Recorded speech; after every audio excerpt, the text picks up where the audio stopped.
Welcome to R5 TV news. Alluri Sitaramaraju జిల్లా అరకువేలి మండలం స్థానిక ప్రభుత్వ డిగ్రీ కళాశాలలో ప్రథమ సంవత్సరంలో జాయిన్ అయిన విద్యార్థులకు ఈ రోజు గంజాయి, డ్రగ్స్, సైబర్ నేరాల గురించి అవేర్నెస్ స్టూడెంట్స్ ఇండక్షన్ ప్రోగ్రామ్ కి స్థానిక సిఐ శ్రీ ఎల్ హిమగిరి ముఖ్య అతిథిగా హాజరయ్యారు. ఈ కార్యక్రమానికి కళాశాల principal doctor K Bharat Kumar Naik అధ్యక్షత వహించారు. ఈ సందర్భంగా సీఐ మాట్లాడుతూ విద్యార్థులు ర్యాగింగ్ వంటి దుశ్చర్యలకు పాల్పడి జీవితాలను నాశనం చేసుకోకూడదని, గంజాయి లాంటి మాదక ద్రవ్యాలకు, మత్తు పదార్థాలకు దూరంగా ఉంటూ లక్ష్య సాధనను ఏర్పరచుకొని ఆ లక్ష్య సాధనకు అనుగుణంగా నడుచుకోవాలి అన్నారు. అదేవిధంగా డ్రగ్స్ కి దూరంగా ఉంటూ మంచి మార్గంలో నడుచుకుంటూ ఉన్నత స్థాయికి ఎదగాలన్నారు. మరియు సైబర్ నేరాలకు ఎవరు కూడా మోసపోవద్దని, అలాగే ఓవర్ స్పీడ్ చేయకూడదని, చేసిన యెడల చట్టపరమైన చర్యలు ఉంటాయని అన్నారు.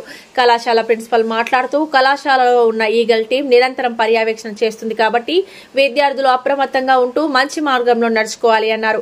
Student induction programme coordinator LMS Ganesh మాట్లాడుతూ విద్యార్థులు ఇండక్షన్ ప్రోగ్రామ్ ద్వారా వివిధ రంగాలలో నిష్ణాతులైన వ్యక్తులు చెప్పే విషయాల ద్వారా విజ్ఞానాన్ని పెంపొందించుకోవాలన్నారు. ఇదే కార్యక్రమంలో భాగంగా కళాశాల అకాడమిక్ కోఆర్డినేటర్ పి నాగబాబు విద్యార్థి అంటే ఎవరు, విద్యార్థి యొక్క పాత్ర ఏమిటి అనే అంశంపై విద్యార్థులకు అవగాహన కల్పించారు. కార్యక్రమంలో కళాశాల ఎన్ఎస్ఎస్ ఓపీలు వై విజయలక్ష్మి, ఎం అనితాకుమారి, అధ్యాపకులు, ప్రథమ సంవత్సర విద్యార్థులు, పోలీస్ డిపార్ట్మెంట్ కు చెందిన వెంకట్రావు, వి కొండలరావు, మహిళా పోలీస్ జయంతి పాల్గొన్నారు. కార్యక్రమంలో భాగంగా సిఐని ప్రిన్సిపల్ అధ్యాపకులు దుస్సాలువతో సత్కరించారు.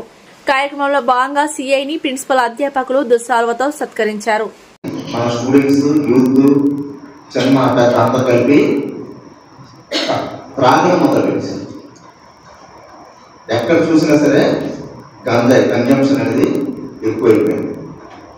దానివల్ల ఇప్పుడు మన క్రైమ్ రేటు, నేరాలు చాలా ఎక్కువైపోయాము. కొన్నాళ్ళకి గంజాయిని తాగి ఒకరికొకరు కొట్టుకొని సొసైటీ అంతటిని డ్యామేజ్, రేపులు, మటర్లు, దొంగతనాలు, ఇక సొసైటీ ఎలా ఉంటుందో ఒక్కసారి మీరు పిక్చర్ ఆలోచించండి, ఇమేజ్ చేయండి.